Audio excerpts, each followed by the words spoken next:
Hello, everyone. Thank you very much for being with me and the Attorney General, James Uthmeier, today. I can tell you that I've had the honor of working with the General back when he was the Chief of Staff for Governor DeSantis and now as the Attorney General. And he is the man. He understands the rule of law. He understands the need to keep the community safe.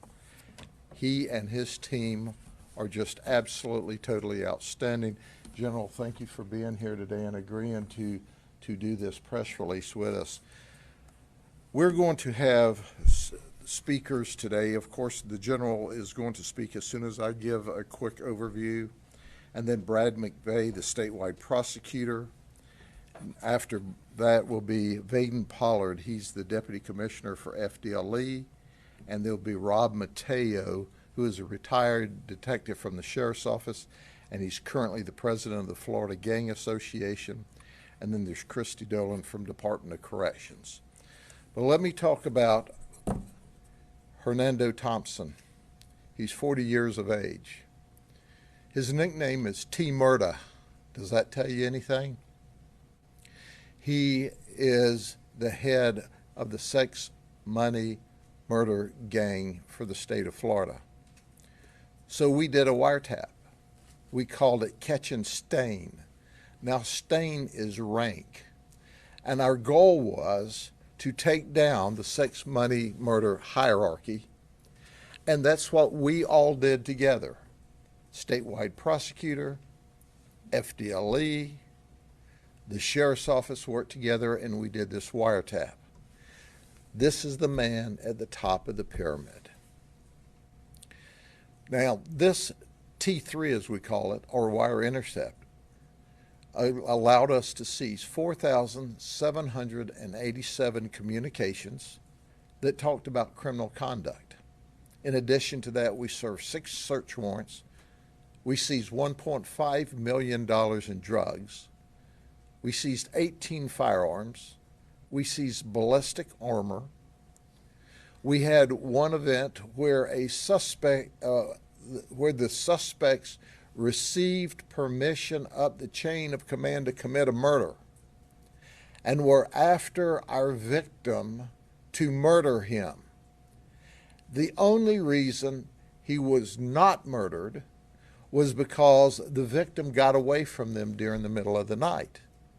And by the way, we found the murder to be victim the next day or a couple of days later and locked him up on some charges we had in order to keep him alive until this investigation could be completed. So we ended up arresting a suspect who was to be the victim of a murder. It was ordered by T-Murda's team. If it weren't for the hard work of the statewide prosecutor's office and our awesome Attorney General at the time who worked with us, and now our current Attorney General, this wouldn't be possible. But you know, you see the rolling stuff on him. But look, I just want you to get a picture of his criminal record. This is a bad man, and he needs to go to prison for a long time. And I'll stop there because I don't want to get in the way of the Attorney General and our team that's going to give you the details of the magnificent work that occurred. General? All right. Thank you. It's great to be here with America's Sheriff. I got to tell you, I continue to be perplexed when I see ongoing criminal activity in this jurisdiction. You'd think by now people know what they're looking at if they come here. If you want to engage in dangerous, violent, gang-related activity, do not do it in Florida. We're going to take you down. But most importantly, do not do it in Polk County. I mean, are you nuts? So this is a great way to start the year. You have a notorious gang leader here who ran a large-scale operation, 12 other individuals arrested in this case, and he was directing everything from robbery to drive-by shootings, To, some of his people were pointing guns at children where they were extorting and making threats and ultimately trying to get their way. We're not going to tolerate that here in Florida. He's looking at 5 lifetime sentences. Our prosecutors in court will be pushing to ensure that he does not have an opportunity to ever be released again. We want him behind bars for the rest of his life. We want to send a message. If you engage in this type of violence, if you run drugs and guns and violent behavior into communities, you are going to pay the price. We're going to put everybody on notice. If you engage in this type of violent behavior, you are going to pay the price. You are going to be behind bars for the rest of your life. We are going to protect our families at all costs. The affidavit in this case with the charging documents was over 250 pages, over 17 counts included. The short of it is this was a bad dude, a violent guy, and we're going to do what needs to be done to protect our community at all costs. So I thank law enforcement. He got away with a lot till he ran into the sheriff's office here. I looked at the press conference the sheriff did a couple years ago. When the arrests were made, he said, I don't want to see this guy breathe another free breath of fresh air again. Well, Sheriff, he's going to have at least one on the bus going from the jail to the prison, but rest assured, he will not be breathing fresh air outside of a Department of Corrections facility. I want to thank the investigators for working on this and the prosecutors. Prosecutors go toe-to-toe with some of the most dangerous people, and ultimately they're often the last faces that these violent offenders see before they go away. That's why I proposed at the legislature this year that our prosecutors get the special risk retirement benefits. That's early and more retirement. These are not the highest paying jobs in the world. They're tough jobs, but they are the last line of defense between us and dangerous people that want to hurt our families and the way of life that we've built here in the free state of Florida. So we rounded out my first year, 2025, we rounded out with a bang. It was a record year for the office. We participated in over 1,300 child predator arrests. I think a few hundred of those came right here with Sheriff Judd. We secured almost 400 criminal convictions with sentences up to over 1,700 years. So it was a big first year out of the gate, but we're only going to get even tougher on crime.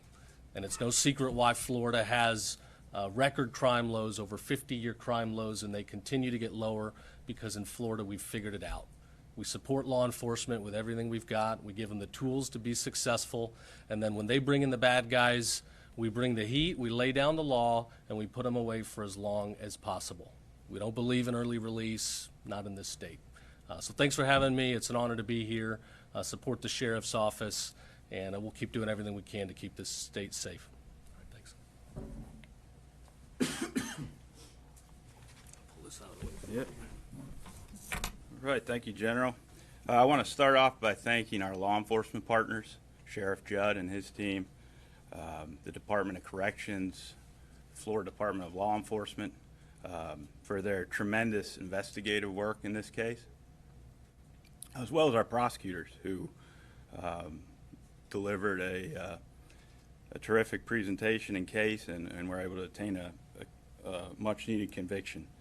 Gang prosecutions are not easy. They take coordinated effort between law enforcement and prosecution. It takes great diligence, great patience, and the higher up you go in the hierarchy, the more difficult it becomes.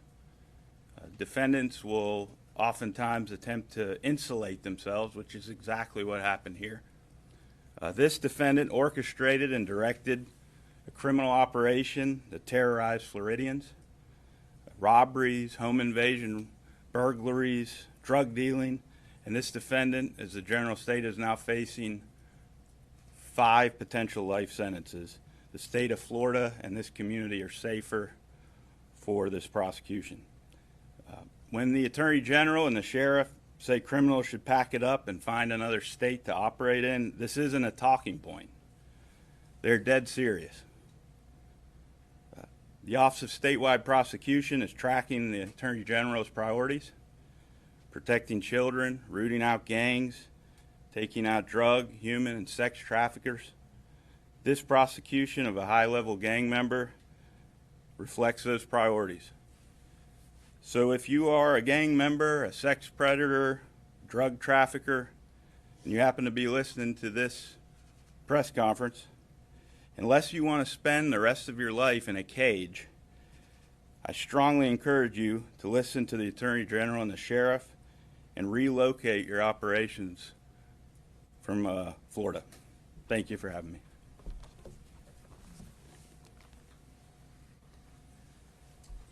Thank you, Attorney General, Sheriff Judd. It's an honor to be here today in Polk County Sheriff's Office. I'm Deputy Commissioner Vaden Pollard with the Florida Department of Law Enforcement. I have the opportunity to oversee investigations for FDLE throughout the state. I'll submit to you that our relationship in working with the Attorney General and with Sheriff Judd is phenomenal. Nobody gets after it like they do. They are hard chargers. And the special agents that worked on this case with the Polk County Sheriff's detectives, they get after it every day. When you think about the name of this gang and what their ethos is, for lack of better terms, they are right where they belong. You know, justice requires finality, and it's coming with this. And thank you, Attorney General, that your shop is going to make sure that these guys stay away for a long time. Thank you. Good morning. So they've touched on the investigative side of this. I want to talk about the collaborative side of this. This was a long and complex investigation. We put together a really good team for this investigation, Lieutenant Gonzalez, Special Agent Watley, myself. Collaboration starts at training, believe it or not. You get to meet a lot of great folks at conferences like the one the Florida Gang Investigators Association puts on, and that collaboration and that networking carries away from the conference and finds itself at work, and it makes it easier for us during these investigations to find folks that we need to fill in the gaps of information that we find during these investigations. One great example of that is Ms. Dolan. She'll be up here in just a moment.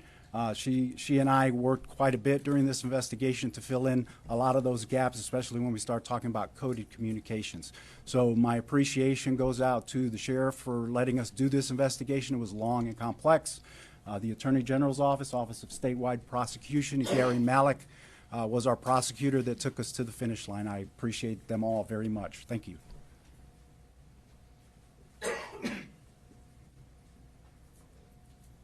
Good morning. Christy Dolan, Florida Department of Corrections.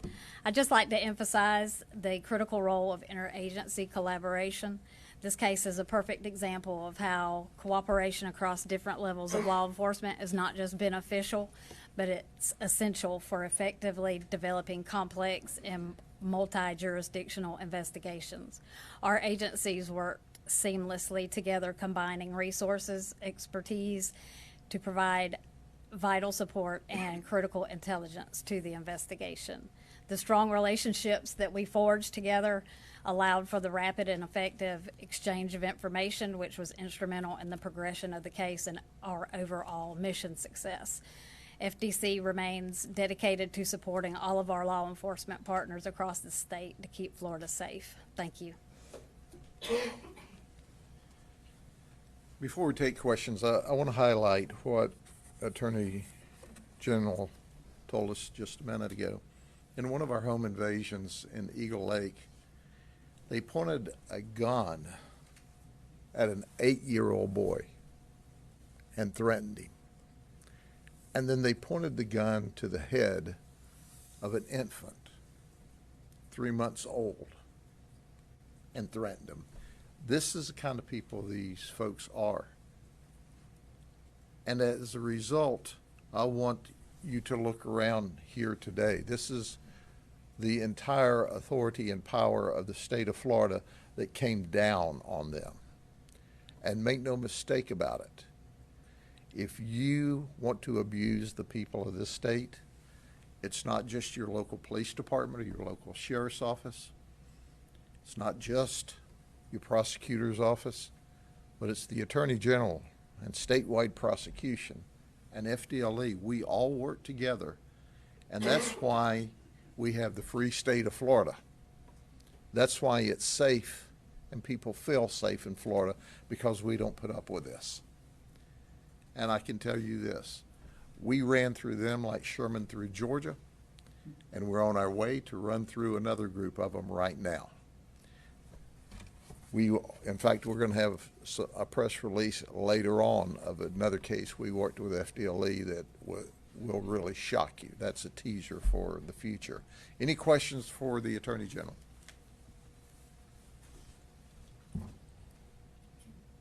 Oh man, easy day. All right, thank you guys. Well, we got one. I have a question unrelated, but I have questions for this. Sure. I have one unrelated to this. All right. You recently sent a letter to the city of Winter Haven regarding a possible violation of the state's public camping law. And they had come back to you and responded that one of the main tenets they think is that all those photos and all the evidence was provided during daylight hours. And people sleeping in public parks during daylight hours. Do you have a response to that? Yeah, my response is we want to work with them to enforce the law. We passed a law recently here in Florida. Homelessness is not permitted. Law enforcement has a job to do. Part of having a safe environment for families is that you don't have people sleeping in parks where children might be playing, where you don't have people that may be inebriated or suffering from mental health issues or other dangerous violent tendencies. We don't want them near our kids. So the letter is it's a stern but polite call for help. Enforce the law. We're certainly willing to work together with them on it. I think the sheriff will work together with them. We're happy to help them get into a more compliant posture. But at the end of the day, if we put laws on the books here in Florida, they mean nothing if we don't enforce them. So we've seen some examples of jurisdictions that I don't think have done the best job in the state. I don't think this is a lone, isolated issue here in Central Florida. But we will engage in a dialogue and hopefully bring them into compliance. I want to ask about Halo Thompson. I'm looking at this screen here, and one of the first offenses you see is all the way back to 2003. A totally different time from right now. But the average person will look at that screen and say, why wasn't more done earlier to try and stop him? You see like the crazy charges there, and someone would say, there is no way that he could have been stopped beforehand to prevent any future crimes. So what would you say to the average person looking at that long rap sheet saying, where's the enforcement been from all these years, 23 years plus? Sure. Well, look, I don't believe in early release. What I will say is when you got gang leaders like this, a lot of the more serious, heinous crimes, as the statewide prosecutor indicated, they try to insulate themselves where they're not directly boots on the ground, running headlong into police forces. Rather, they're managing it like a business leader. They're managing it like a business crime syndicate. So it takes a little bit longer to investigate and ultimately connect the dots to hold those people accountable for the crimes that others are committing under their direction, under their coordination. So we're changing the culture here even further. I mean, Florida's been a tough on crime. We're going to get even further tough on crime, and where prosecutors don't want to be tough on crime, we're going to send them packing for a new job. Yes. Would you consider this to be the dismantling of sex, honey, and murder, their gang, or is there more work to do on this? Well, we've dismantled a lot of it. I don't want to definitively say, they're dead in the water, but we're still working on some other leads and investigating, and where we see violent offenders rearing their heads, we're going to hold them accountable. Do you expect additional charges from the initial people who were arrested in 2022? I don't have definitive answers on that, but we're willing to follow up with you offline if more comes to light. Sheriff, has this gentleman been at large since 2022, or now because of the wiretap situation, were they able to bring him into custody? No, we arrested him in 2022. I don't know if he was in custody between then and his trial date or not, but he's certainly in custody now. We have the same questions that you have. People miss the opportunities to put really, really bad guys in prison along the way. And the bottom line to it is, you heard what the general said, we're over this in the state of Florida. And when you ask about dismantling, we dismantled this group. Now, will there be other people take their places? As long as there's money, as long as there's drugs, there's going to be somebody to take the risk. And when they take the risk, we're going to do the investigation and we're going to lock them up. So anytime you take away an organized crime group that's especially dealing with drugs, what you're doing is taking away another crime group's competition. And then we move on and investigate them, and we're going to be talking about some of that in the next day or two as well. But make no mistake about it. For those who continue to say that drugs are low level and nonviolent, if they speak those words, they are out of their mind. Because drugs are anything other than low level and nonviolent, because it leads to shooting. It leads to putting guns to 3-month-old heads. It leads to robbery, and murder. So at the end of the day, this is just a remarkable piece of work. And there's more. Some of these people have already pled and they're already in prison. Others may still be waiting trial. So this is the organization that we successfully took down, and now you're seeing the trial. This guy here should spend the rest of his life breathing jail air. Sheriff, in 2023, you all created the Violent Gang Task Force, Violent Gang Investigative Task Force. Yes, ma'am. Have you seen a reduction in gang activity in Polk County since the creation of that? We absolutely have, because of our work with our city police agencies, our work with FDLE, our work with Brian Haas, who, by the way, is the best prosecutor any place on the face of the earth, and with our Attorney General and his staff. We have seen a significant reduction in gang activity. We've seen a significant reduction in home invasions, remarkably significantly. And in fact, we just celebrated in the unincorporated area and our service cities a 54-year low crime rate. So when we bring this to your attention, we want you to understand that we are focused and deadlocked on these folks that commit this kind of crime. And with the advent of our technology and our computers and our analysts, we are locked in and focused on the worst of the worst that are out here committing crimes.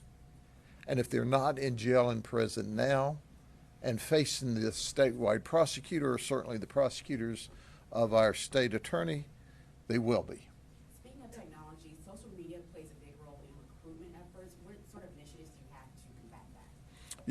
Yeah, first off, it's against the law to recruit for a gang online. So our intelligence team looks for any recruitment of gang members online. When we find that, we investigate it and we arrest them. It is against the law. And we really break the backs of the gangs every way that the law allows us to, because we know that the old way of tagging businesses, drive through Polk County. You don't see gang graffiti in Polk County. Do you know why? We don't allow it. And when it happens, we go there.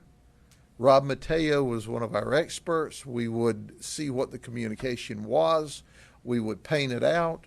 We would follow it up. Now they've moved from tagging to online, and online we have arrested people for that. Because you can't recruit online, you can't have gang communications and recruit, you can't recruit in schools, and wherever we see it, we attack it. Let me ask, on this profile, you have that you arrested Thompson in 2024. Is that an arrest from the jails, or was there a specific circumstance that you can share with us? I don't. There's a June 2024 arrest here on the scroll by of Fernando Thompson. He was a fugitive at that time? Okay, he was a fugitive on the previous charges, which means they must have allowed him to post bail until he came up for his court date. And that's a problem. And that's a problem. Yeah, I don't know who the harebrained judge was that let him out when he's facing racketeering and he's the head of an organization and he's got a violent past. If anybody should have been detained in custody until trial, it should have been him. So, the bottom line is when he's not in jail, he's out committing crime to include a violent crime. What do you think you learned in this massive effort that you could potentially apply to future efforts of gang members? We learn every day when we deal with gangs. But what we learned is you can take down the entire infrastructure. And Rob, in addition to this, we actually took down like the head of the South Carolina gang, or what some of them. One of the leaders of the North Come Carolina. tell them who else we got Yes, sir. outside of the head of the Florida gang of sex, money, murder. We actually got some others. Yes, sir. One of the leaders that we took was Mr. Jonathan Fleming. He was the #1 for the state of North Carolina at the time of this investigation. He brought a contingent down for an event that they were holding here. That was part of the overall investigation. Can I say something to her point on the early release? It's got to stop. Judges have way too much discretion where somebody can be wanted for the most violent of crimes, and yet they're still allowed to walk free on bail. We had a case up in Tallahassee where an individual was actually convicted by a jury for child sex abuse, was released awaiting sentencing, and then he ultimately killed a 5-year-old girl, murdered this girl. So we've proposed legislation this year, again, titled Missy's Law, named after this young girl, to tie up these loopholes where judges are allowed to let these dangerous people go free. Somebody that's a child sex abuse defendant doesn't have the ability to just walk around our little kids. We can't have that. So we're trying to tighten up there. Thanks for the question. Anybody else? What do you think? All right. All right. Keep in mind, when we put these people in jail, we're stopping them from carjacking your friends and your relatives. We're stopping them from doing home invasions to your friends and your relatives. This is about protecting the people of the state of Florida. And it is an honor, General, to have you as our Attorney General who recognizes there's nothing more important than the safety and security of the people of the state of Florida. And we're going to keep locking bad guys up. But hey, if you really want to commit crime unabated, there's California, New York, New Jersey, Minnesota, pick a state, all right? Go there. Just get out of Florida.